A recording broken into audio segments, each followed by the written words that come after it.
everyone! So for today's video is makikita po natin guys, marami tayo dito mga lumang mga apples. Ayan, so bago na ito mabulok, atin muna itong gawa ng paraan para hindi natin sila itapon. Kaya nakita nyo guys, binabalatan ko muna yung mga apples. At ayun, pagkatapos nyan, hiwain natin at tanggalin natin yung mga part na may mga bulok. Ayan. Hindi ako comfortable dyan sa gloves ko guys, pero disposable kasi na gloves yan. Wala namang iba, kaya yun ang ginagamit ko. Ayan, hiwa-hiwa ko lang yan. Tapos, tinanggal yung mga bulok na mga part dyan.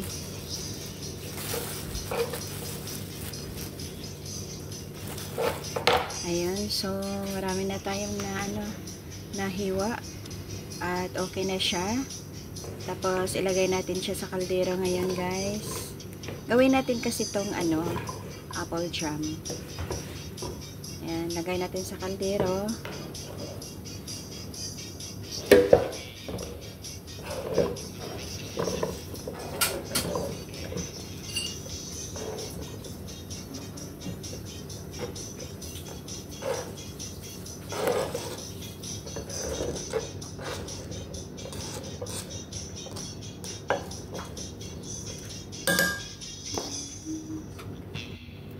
Ayan, so marami-rami na. Kuntik nang napuno itong kaldero natin. Okay, so nilagyan ko ng 3/4 cup ng tubig para maluto siya. 3/4 glass pala. At saka lemon juice. Ayan, lemon juice. At pagkatapos nyan, ilagyan natin ng 1 cup of white sugar. Ayan. Lagyan natin ng sugar. Tapos niyan, syempre, haluin natin. Ayan. Halo-halo lang.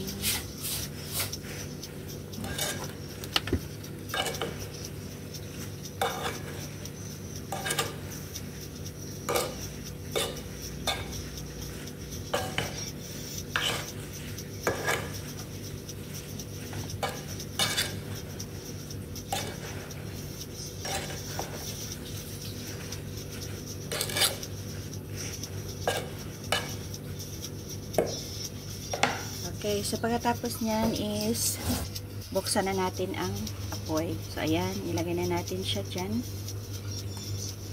Mahina lang na apoy guys, mahina lang. Ayan, hinihinaan ko lang. Ayun, hinihinaan ko lang para hindi siya masunog, no? Kasi yun, 3/4 cup lang naman yun ng tubig na nilagay ko dyan. Ayan, so syempre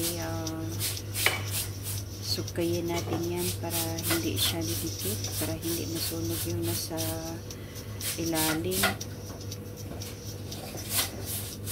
Mahirap kaya guys, isa lang kamay ang nagtrabaho, ang isa na video.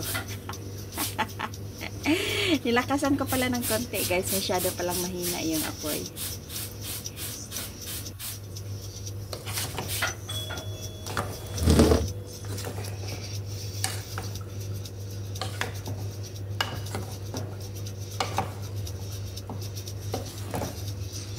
Yan, lagihan lang ang pagsukay. Sukay pa yun. Halo-haloin natin para ma-melt din yung, ma-mix din yung nilagay natin ng mga ingredients dyan. So, tingnan nyo guys, yun na. Naisipan kong i-mash siya. Yung naano na siya, medyo malambot na. I-mash habang nag-mix para mas madali siya. Yan, mash natin para naman madurog-durog yung mga apples na niluto natin. Ganyan lang po siya kasimple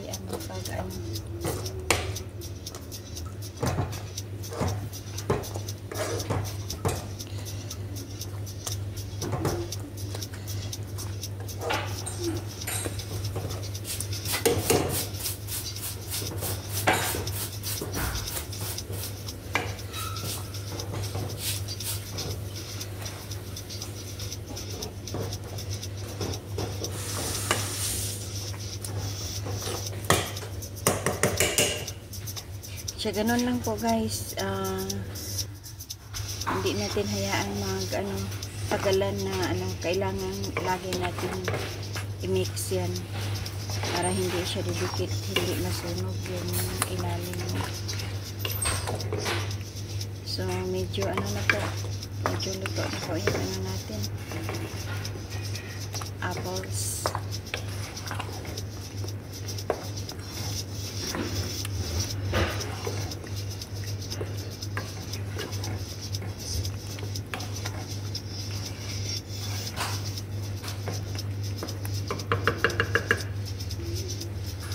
So, ayan. Ganyan na po. Tapos na po ang ating pinapalamig ko lang at nilagay dyan sa mga garapon natin. Yan na po ang ating finished product ng ating apple jam. Ayan. So, pwede na po tayo dyan, ipalaman natin ng mga tinapay. So, thank you for watching. God bless you all.